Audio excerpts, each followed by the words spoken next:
Selamat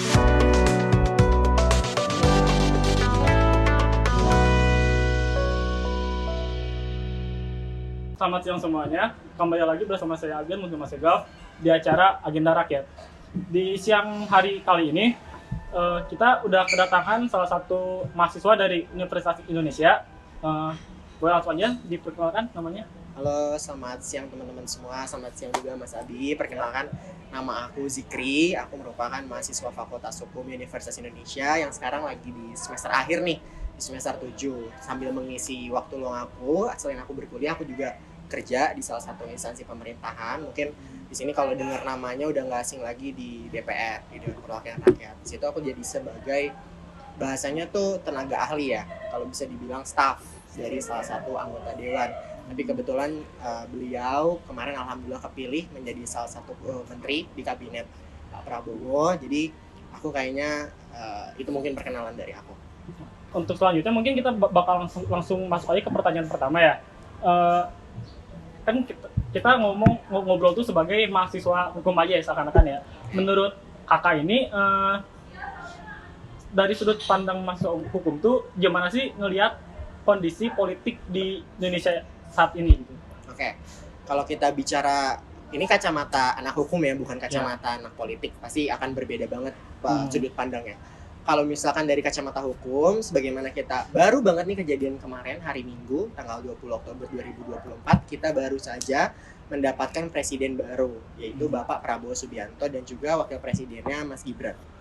Nah, kalau misalkan kita lihat politik, tentunya politik itu amat sangat dinamis ya. Mulai dari kemarin kita sempat lihat ada penolakan, mungkin bisa dibilang mulai dari di mana ada putusan MK. Ini kalau kita bicara kacamata hukum, ada putusan MK yang menyatakan bahwa wakil presiden itu nggak harus 40 tahun, karena sebelumnya peraturannya itu minimal menjadi wakil presiden itu 40 tahun. Di sini banyak penolakan dari masyarakat yang menyatakan bahwa ini merupakan karpet merah, red carpet untuk Gibran. Sebagaimana kita ketahui bahwa Gibran ini kan anaknya Pak Jokowi gitu ya. Red carpet untuk Gibran untuk melenggangkan langkahnya ke eksekutif, ke wakil presiden. Itu menuai pro dan kontra di masyarakat. Tapi pada akhirnya kita ketahui bahwa ada putusan lagi nih, di mana dibuat namanya Mahkamah Kehormatan MK, di mana diketuai sama Profesor Jimli Asidiki yang kebetulan juga merupakan salah satu dosen dari Fakultas Hukum UI, yang menyatakan bahwa Ketua MK pada saat itu melanggar kode etik. Walaupun melanggar kode etik, putusan MK itu sebagaimana kita ketahui bersifat final dan banding. Artinya betul, jadi nggak bisa ada pengujian kembali, jadi putusan MK itu harus terus berjalan dan dilaksanakan. Tapi ada celah juga di mana bahwa dari putusan MK itu seharusnya ada peraturan KPU, yaitu peraturan turunannya. Jadi kalau misalkan kita bicara peraturan, itu setelah peraturan MK, itu kan yang umumnya, itu harus ada peraturan pelaksananya. Salah satunya adalah peraturan KPU, di mana peraturan KPU itu seharusnya mengatur mengenai batas usia minimal calon wakil presiden. Nah, di situ sempat ada celah, kemudian memperoleh, ternyata pada akhirnya KPU tetap pada nyatanya melaksanakan putusan MK tersebut, walaupun di tengah masyarakat menuai pro dan kontra. Itu sih, sampai akhirnya setelah putusan itu ternyata tetap berjalan sampai akhirnya ada debat pertama, kedua, ketiga, kemudian ada pemilu, dan ternyata dibuktikan sempat ada statement dari Pak Prabowo di mana menyatakan kalau misalkan menurut masyarakat kebanyakan kita telah melanggar demokrasi yang ada, yaudah nggak usah pilih kita. Sempat itu ada statement dari Pak Prabowo, biar masyarakat yang menghukum kita karena untuk tidak memilih kita menjadi presiden dan wakil presiden. Tapi dinyatakan dibuktikan oleh Pak Prabowo di mana beliau memperoleh 58% suara atau 50% plus 1, di mana kalau misalnya kita lihat wakil presiden, pemilihan presiden dan wakil presiden kemarin itu kan ada 3 kontestan, nomor urut 1, 2, dan 3. Dimana kalau misalkan dari ketiga calon ini nggak ada yang memperoleh 50% plus 1 suara, itu akan diadakan putaran kedua untuk mencari siapa yang memenangkan 50% plus 1. Tapi dibuktikan oleh Pak Prabowo di mana kemarin ketika pemilihan itu Pak Prabowo langsung menang 1 putaran, di mana beliau memperoleh 58% suara se-Indonesia. gitu. Jadi mungkin kalau misalkan kita lihat isu politiknya dari kacamata hukum seperti itu, peraturan-peraturannya tadi sudah aku jelasin kayak gimana, dan pada akhirnya ini tapi kita harus ketahui ya bahwa PDIP masih mengajukan gugatan di Pengadilan Tinggi Usaha Negara PT UN Patul. Tapi sampai sekarang putusannya belum ada dibacakan. Sampai akhirnya kemarin Pak Prabowo dilantik sebagai presiden dan juga wakil presiden Indonesia, presiden ke-8. Itu sih mungkin dari kacamata hukum, mulai dari peraturannya sampai ke kemarin kita udah pelantikan.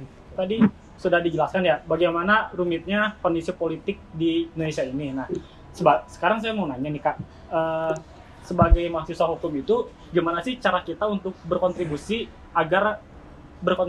mencari solusi untuk permasalahan yang sangat rumit itu kayak yang tadi Kakak jelaskan. Gimana? Okay. Kalau misalkan kita bicara kontribusi mahasiswa, pasti teman-teman di rumah akan langsung kepikiran mahasiswa turun ke jalan. Ya, demo. Mahasiswa turun ikut demo. Tapi di sini aku mau ngasih perspektif lain kalau mahasiswa itu nggak harus ikut demo, nggak harus ikut turun jalan, masih banyak cara-cara lain. Salah satunya adalah ikut diskusi di TV-TV atau mungkin bikin podcast seperti ini mengedukasi teman-teman di rumah. Itu kan juga nanti, apalagi di era digitalisasi seperti sekarang, itu kan apa-apa gampang banget cepat viral ya. Dengan viral itu pasti kan nanti akan naik ke blow up isunya. Itu kan juga salah satu peran kita, nggak harus turun ke jalan. Demo atau turun ke jalan itu juga boleh, sah-sah aja, semua dilindungi sama undang-undang. Tapi kalau misalkan bicara apa aja kontribusi mahasiswa, itu banyak. Salah satunya mungkin turun ke jalan, kemudian ikut diskusi, bikin kajian-kajian. Kita nulis, kalau misalkan teman-teman yang suka nulis, itu bikin kajian, nanti kajiannya di-up ke berita atau ke artikel, jurnal, menjadi bahan pertimbangan buat akademisi-akademisi lain. Itu kan juga nanti bisa menjadi salah satu cara kita mahasiswa untuk menyuarakan dan juga berkontribusi bagi isu-isu politik yang ada di Indonesia sekarang. Oke, kan tadi udah dijelasin ya sama Kakak gimana rumitnya politik di Indonesia ini. Nah, sekarang saya mau menanya nih Kak, gimana sih Kakak itu nilai kualitas demokrasi di Indonesia buat yang sekarang ini Kak? Oke, kalau misalkan kita bicara menilai, itu kan pasti kita akan bicara angka. Kalau misalkan ditanya angka 1 sampai 10, aku menilai kualitas demokrasi kita sekarang 7 lah ya. Gimana? Kalau menurut Mas Abi sendiri 7 gimana? Kalau menurut saya sendiri 7 pasti, cuman kalau menurut saya sih dengan ya hal yang terjadi terakhir sih 6 sih. Itu kan aneh banget sih. Gak apa-apa ya, kalau orang-orang kan pasti punya pandangan sendiri. Masing-masing. Aku sih nilai 7, kenapa? Karena di hukum kita pelajarin, di hukum tata negara, ini perspektif mahasiswa hukum lagi, balik lagi ke mahasiswa hukum. Dimana kalau kita lihat, kalau aku nggak salah, itu ada 8 syarat konstitusi bisa dalam menjalankan atau menciptakan sebuah demokrasi yang sehat. Satu, pertama itu harus ada pemilu yang bebas dan adil. Kita kemarin udah ikutin semua pemilu bebas dan adil, semua pemilu putusannya udah diketahui, kemudian diajukan juga ke MK memperkuat putusan KPU gitu ya, nggak ada pemilihan ulang gitu. Kemudian juga adanya kebebasan untuk berekspresi, kebebasan untuk ikut berorganisasi. Aku rasa 2 hal ini kita sama-sama tahu bahwa kebebasan berekspresi dan juga mengikuti organisasi ataupun kelompok di masa sekarang memang sangat-sangat bebas ya, walaupun tetap ada batasan-batasan tertentu, tapi kita terus menciptakan sebuah ruang kebebasan. Itu mengenai demokrasi. Juga yang keempat, yang penting aku highlight di sini adanya keterbukaan informasi. Kenapa aku bisa bilang kita ada keterbukaan informasi? Sekarang semua mudah diakses, semua serba digital, berita. Mungkin kalau zaman dulu kita susah mengaksesnya, sekarang kita tinggal cari di internet berita tentang apa, itu 3 menit langsung ada yang baru. Apalagi di media sosial, itu kan benar-benar segala program dan juga kebijakan pemerintah semua transparan, dibuka di situ.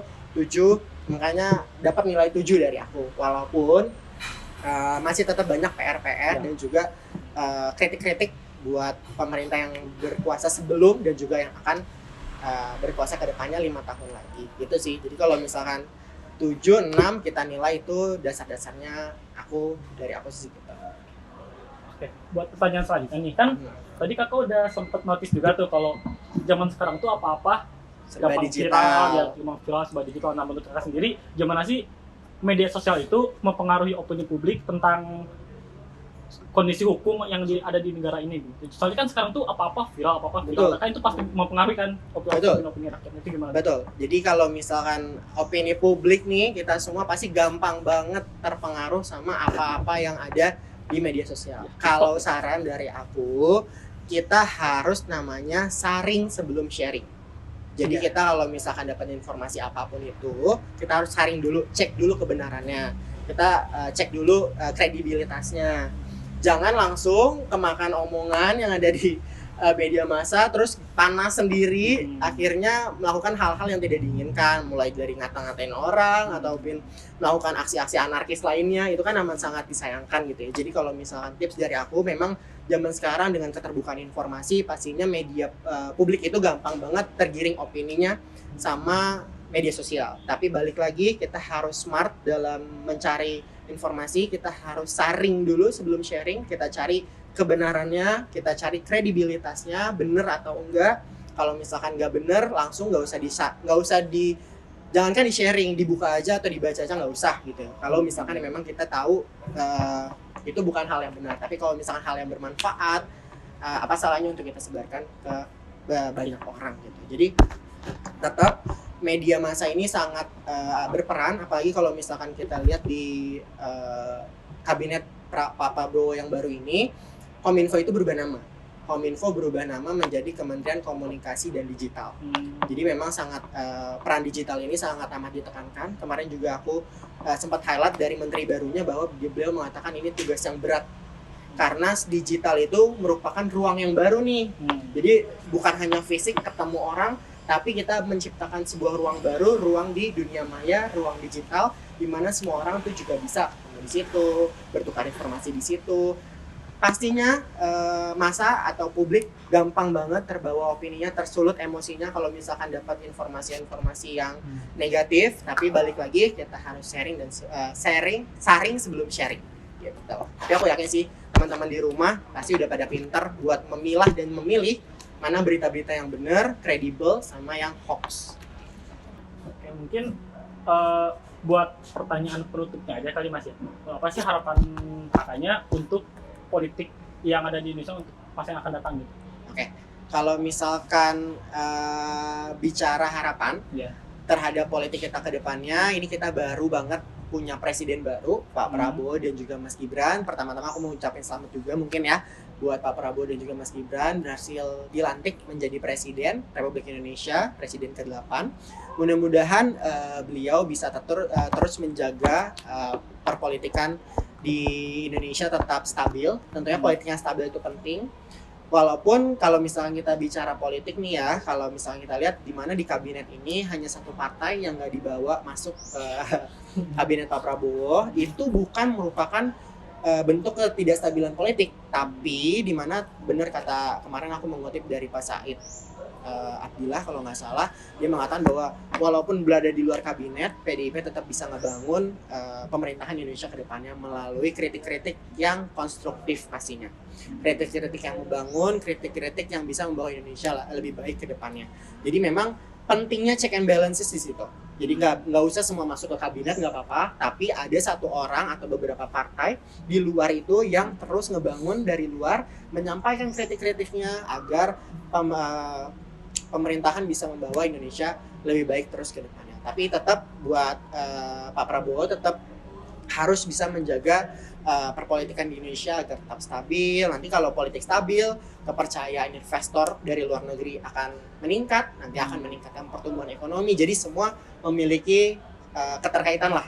Jadi dari kestabilan politik tentunya akan membawa kebermanfaatan buat Indonesia lagi ke depannya. Jadi mungkin itu, mudah-mudahan Pak Prabowo di bawah kementeriannya yang bisa dibilang amat sangat besar nih, menterinya banyak banget.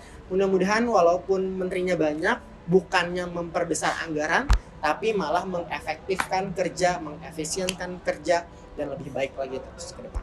Oke, tadi kita udah dijelasin sama Kak Jikri bagaimana kondisi politik di Indonesia ini, bagaimana cara kita untuk ikut berkontribusi di politik negeri ini. Oke, jadi kita udah sampai di penghujung acaranya. So terima kasih buat Kak Jikri yang udah nyempatin hadir di hari ini.